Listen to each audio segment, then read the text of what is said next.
তিনেক জমি ধান ছিল, আর এই 1 বিঘের কাছাকাছি মানে কাটা ফসল ছিল। তো সবটাই নষ্ট হয়ে গেছে। সরকারের কাছে যে আমরা কি আবেদন করব সেই আমরা ভেবে পাচ্ছি না।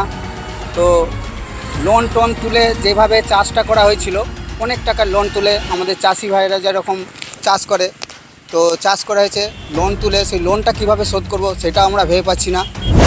তো পৌষ মাস, আবার কারো সর্বনাশ। এই মুহূর্তে আছি কেশবচক অঞ্চলের কাঁড়ারিয়া এলাকায়।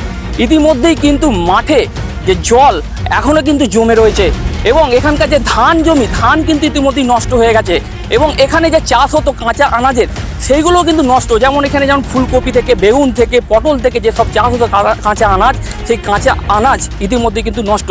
আমরা জেনে নেবো সেই কৃষকের কাছ থেকে যে এই ধান জমি, এবং দেখতে পাচ্ছেন পিছন দিকে কিন্তু বহু কাঁচা আনাজের জমি আছে। ইতিমধ্যে কিন্তু এই দামোদর নদী প্লাবিত হওয়ার কারণে এইখানকার কিন্তু চাষের জমি জলের তলায় এখনো পর্যন্ত আছে।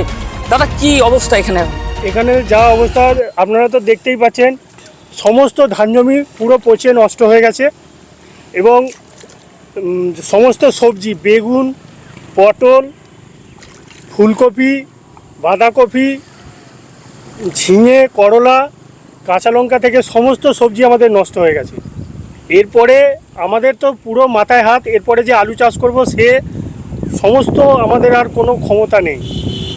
আমরা সাহায্য চাইছি সরকারের কাছ থেকে। সরকার যদি আমাদের কিছু সহযোগিতা করে, পরের স্টেজে আমরা হয়তো আলু চাষটাও করতে পারবো, তা নাহলে আমাদের মরণ ছাড়া আর কোনো গতি নেই। তো বুঝতেই পারছেন, একেই তো এরকম দামোদর নদী প্লাবিত, যেসব জল ঢুকেছিল এই জমিতে, ফসল নষ্ট হয়েছে, এবং ইতিমধ্যেই কিন্তু আবার এই ওয়েদারে বৃষ্টিও কিন্তু নেমেছে। ইতিমধ্যেই কিন্তু এই সমস্যায় ভুগছেন এইখানকার এলাকার কৃষকরা। আরও একজনের কাছ থেকে জেনে নেবো। দাদা, কী অবস্থা এখানে? দেখুন, আমি এই কাঁড়ারিয়ার বাসিন্দা, আমি একজন ক্ষুদ্র চাষি।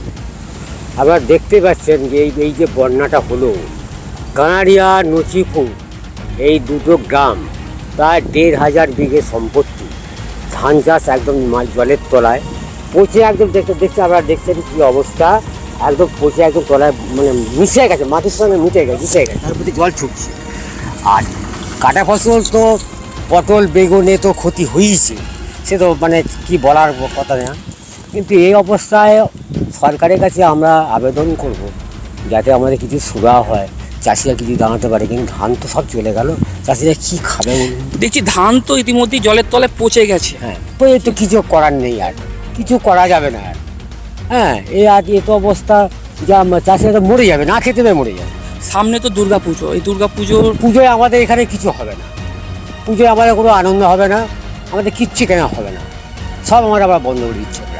এই যে দুর্গাপুজোর পর যে আলু চাষ কি আলু চাষ যদি সরকার থেকে যদি আমাদের কিছু সাহায্য যদি করে, তাহলে আমরা পুরোনো হাতে চাষটা করতে পারি, আর আমরা করতে পারবো না।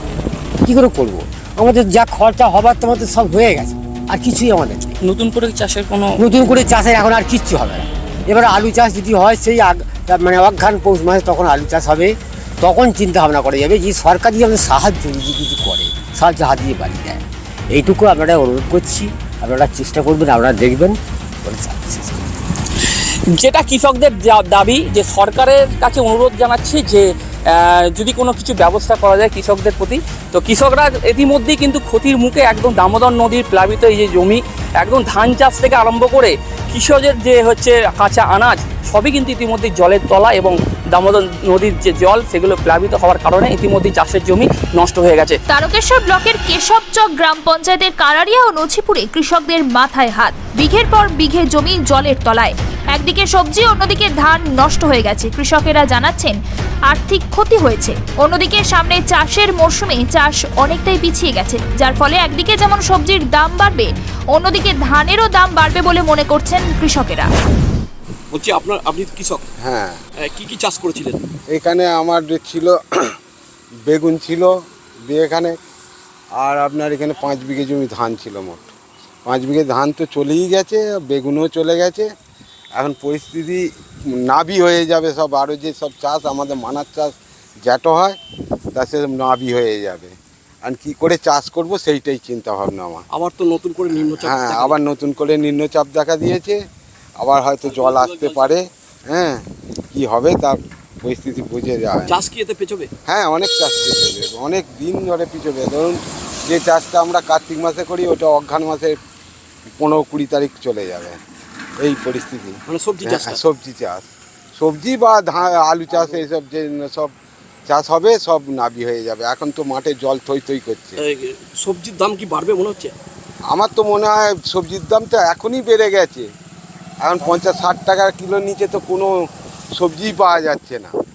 হ্যাঁ, তা মনে হচ্ছে তো বাড়া কথা বাড়বে, কারণ ফসল যেহেতু নেই তো বাড়বেই, বাজারে তো চাহিদা থাকবেই, বাড়বে। তারকেশ্বর থেকে সন্দীপ হালদারের রিপোর্ট, টাইমস ডিজিটাল বাংলা।